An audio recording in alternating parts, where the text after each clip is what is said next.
are the Eagle Bearer. Wonderful. Magistrate Xanthi has spoken highly of you. Very kind of her. So here's the thing. My children have promising futures, but they refuse to learn and study. They think they know better, but they can't recite a poem to save their lives. Where do I fit into this? They've heard of the Eagle Bearer and worship the ground you walk on. If you related an epic story to them, I'd bet they retain it and impress their tutors. It's an odd request, but I've been asked to do stranger things. I'll do it. My children are waiting inside the temple of Dionysus Kolonatas for today's epic story. The subject is Perseus, which they should know well, but seem to forget all when questioned.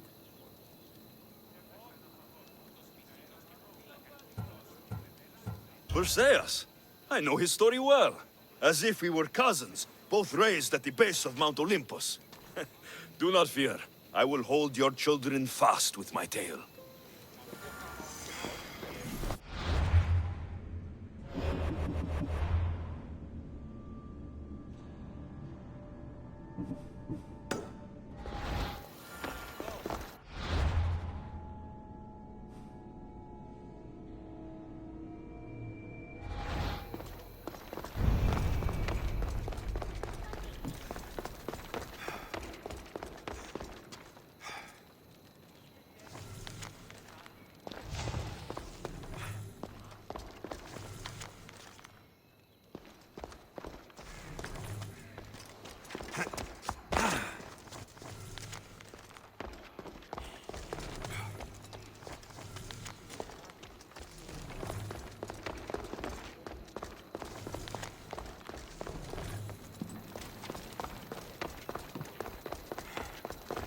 Hello, I'm... The Eagle Bearer.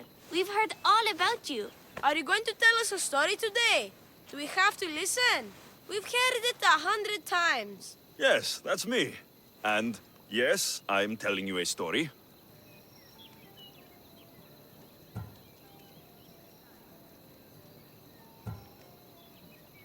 I need a moment to prepare. And then I'll tell a story to take your breath away. Huh?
Gather round and listen, children, while I spin you the yarn of Perseus.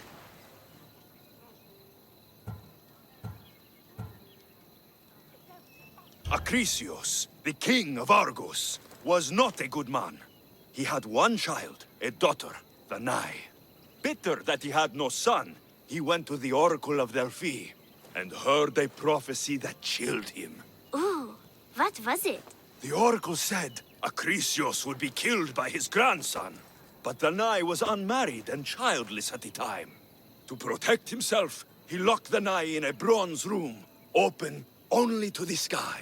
Ooh! However, mighty Zeus saw the girl and fell in love with her. He transformed into a golden shower and seduced her. Danae gave birth to a son, Perseus. I knew it. King Acrisius couldn't kill the boy for fear of angering Zeus. So, he put his daughter and grandson in a wooden crate and tossed them into the wild sea to be drowned. How horrid! Poor Perseus.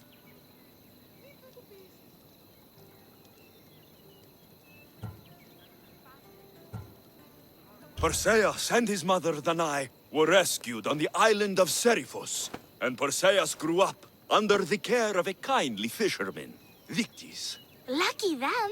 Did the gods help? Maybe. Perseus learned to swim and ride and fight, and how to be good and just, even though his father was only a fisherman. I can do all those things too. Yeah, good for you.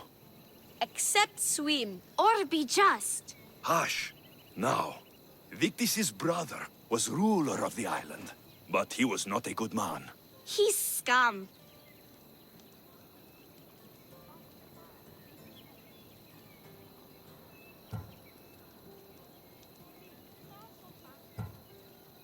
The cruel king of Seriphos, Victis' brother Polydectes, decided he wanted to marry Danae, for she was still beautiful and noble.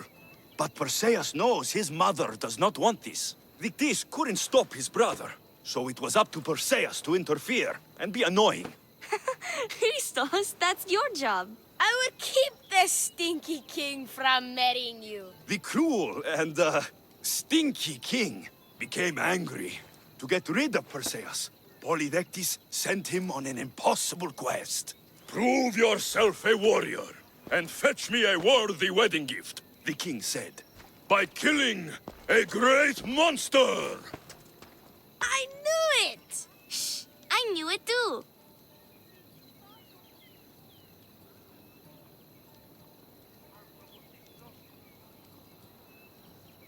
Perseus figured out what he needed.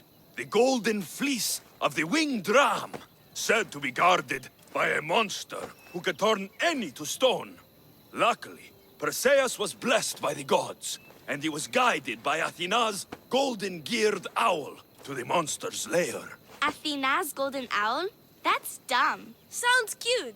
I want one. And armed with the vorpal sword from the mighty Olethros, he faced the snake-necked, large-headed, shaggy-maned, stony-gazed Katovlepas! No! Huh? Perseus avoided the Katovlepas' killing gaze and snicked the sword, lopping off the creature's head. Ew! He grabbed the golden fleece and wrapped the Katovlepas' head in it. Then he flew back home astride winged Pegasus to save Andromeda, who was about to be eaten by the Kraken. He used the deadly head to turn the Kraken to stone. Wait, the what? What's a kraken? Like a giant squid?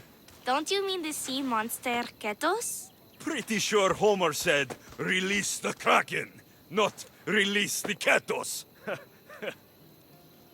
You just made that up.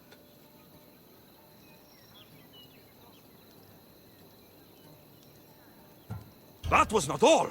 Hades appears with a pack of giant scorpions called Scorpiox and kills Andromeda and tries to kill Perseus. Huh? But Perseus throws his sword of Zeus at Hades, forcing him back into the underworld. Wait. It's supposed to be Hermes' sickle. And Andromeda doesn't die. You're telling it wrong! In the end, Perseus wins. Zeus offers to make him a god, but Perseus refuses. So instead, Zeus brings Andromeda back to life, because she was only mostly dead. Wow, that was so wrong and so boring. You are a sticky storyteller, and that story was poop! I am sorry for your audience, Eagle Bearer. Though from what I heard, it did sound like you deviated somewhat from the traditional tale. Apologies.